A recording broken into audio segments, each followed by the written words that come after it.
गणपती बाप्पाच्या सजावटीसाठी बाजारपेठेत विविध आकर्षक विद्युत रोषणाईचं साहित्य दाखल झालंय। रोषणाईच्या साहित्यामुळे बाजारपेठेत झगमगाट झालीय। आकर्षक लाइटिंग घेण्यासाठी गणेश भक्तांनी गर्दी केली आहे।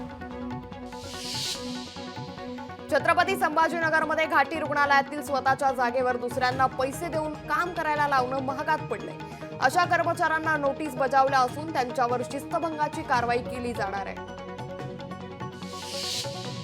सिंदखेड राजा इथे रविकांत तुपकरांच्या सुरू असलेल्या अन्नत्याग आंदोलनाला ज्येष्ठ नेते भैयासाहेब पाटील यांनी पाठिंबा दिलाय। पाटील यांनी काठी घोंगडं घेऊन तहसीलदारांना निवेदन देत आंदोलनाला पाठिंबा दिलाय। शेतकऱ्यांच्या विविध मागण्यांसाठी हे आंदोलन पुकारलंय। अमरावतीच्या चांदूर रेल्वे शहरात भोई समाज आक्रमक झालाय। आरक्षणासाठी भोई समाजानं चांदूर रेल्वे येथील उपविभागीय कार्यालयावर मोर्चा नेलाय। भोई समाजाला एसटी प्रवर्गातून आरक्षण देण्याची मागणी समाजाकडून करण्यात येणार आहे। कोकणात गणेशोत्सव मोठ्या उत्साहात साजरा केला जात असतो। गणेशोत्सवासाठी रत्नागिरी बाजारपेठ सज्ज झाली असून भाविकांची खरेदीसाठी मोठ्या प्रमाणात गर्दी दिसून येते। विविध प्रकारच्या सजावटीच्या वस्तू मखरासाठी लागणारे साहित्याच्या खरेदीसाठी नागरिक मोठ्या प्रमाणात बाजारात आल्याचं चित्र आहे। गृह विभागाकडून पोलीस अधिकाऱ्यांच्या बदलीचे आदेश देण्यात आले। यात मुंबईला 3 नवे उपायुक्त मिळाले।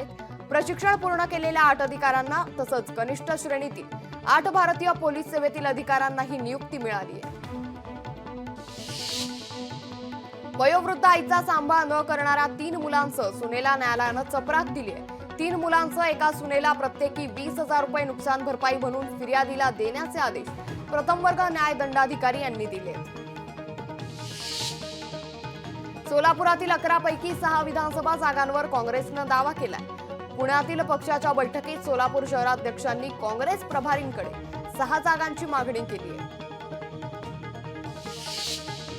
मराठा आरक्षणाच्या लढ्यातील आत्महत्याग्रस्त मराठा बांधवांच्या कुटुंबियांना शासकीय नोकरीत समाविष्ट करा अशी मागणी सोलापूरच्या बार्शीतील मराठा बांधवांनी केली आहे। अन्यथा सरकार विरोधात आमरण उपोषणाचा इशारा देण्यात आलाय। मुंबई महापालिकेनं मागील 2 दिवसात अंधेरीतील 14 ठिकाणांवरील अनधिकृत फेरीवाल्यांवर कारवाईचा बडगा उगारलाय। रस्त्यांवरील फेरीवाल्यांच्या पत्र्यांमुळे हैराण झालेल्या प्रवाशांना या कारवाईनंतर दिलासा मिळालाय। मुंबई गोवा महामार्ग पूर्ण होण्यास आणखी 2 वर्ष लागणार असल्याची माहिती सार्वजनिक बांधकाम मंत्री रवींद्र चव्हाण यांनी दिली आहे। काही चुकीच्या कंत्राटदारांमुळे महामार्गाचं काम रखडल्याची कबुली चव्हाण यांनी दिली आहे। भारतीय कायद्याचं पालन करण्यासाठी दिल्ली उच्च न्यायालयानं विकिपीडियाला सूचना दिल्या। भारतात काम करायला आवडत नसेल तर निघून जा, केंद्र सरकारला तुमची साईट बंद करायला सांगू, अशा शब्दात दिल्ली उच्च न्यायालयानं विकिपीडियाला सुनावलं। लोकशाही मराठी ऐका, पहा, जागरूक रहा।